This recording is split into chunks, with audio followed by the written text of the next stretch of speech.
8টি যুদ্ধ বন্ধে ভূমিকা রাখার দাবি করলেও তাকে নোবেল শান্তি পুরস্কার না দেওয়ার জন্য নরওয়েকে দায়ী করেছেন মার্কিন প্রেসিডেন্ট ডোনাল্ড ট্রাম্প। নরওয়ের প্রধানমন্ত্রী জোনাস গাহর স্টোয়ারকে পাঠানো এক বার্তায় প্রেসিডেন্ট ট্রাম্প এই অভিযোগ। যুক্তরাষ্ট্রের সংবাদ মাধ্যম সিবিএস নিউজ এই তথ্য নিশ্চিত করেছে। একই বার্তায় ট্রাম্প আবারও গ্রিনল্যান্ডকে যুক্তরাষ্ট্রের অধীনে নেওয়ার দাবি পুনর্ব্যক্ত করেন। ট্রাম্পের বার্তার জবাবে নরওয়ে জানিয়েছে, নোবেল শান্তি পুরস্কার নরওয়ের সরকারের নয়, একটি সম্পূর্ণ স্বাধীন কমিটি দিয়ে থাকে।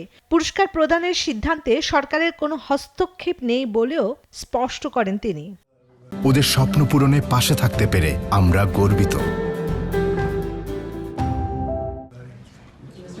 এদিকে নিজের বার্তায় ট্রাম্প আরও বলেন, শান্তি সবসময় তার কাছে অগ্রাধিকার পাবে, তবে সবার আগে তিনি বিবেচনা করবেন যুক্তরাষ্ট্রের জন্য কি ভালো এবং কি যথাযথ।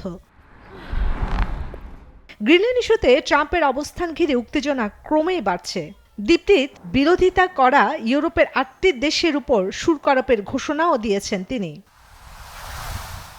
ট্রাম্পের এই ঘোষণার তীব্র নিন্দা জানিয়েছেন ইউরোপের নেতারা। পরিস্থিতি প্রেক্ষিতে যুক্তরাষ্ট্রের বিরুদ্ধে পাল্টা পদক্ষেপ নেওয়ার বিষয়ে ভাবছে ইইউ। চন্দ্রা, নিউজ 24।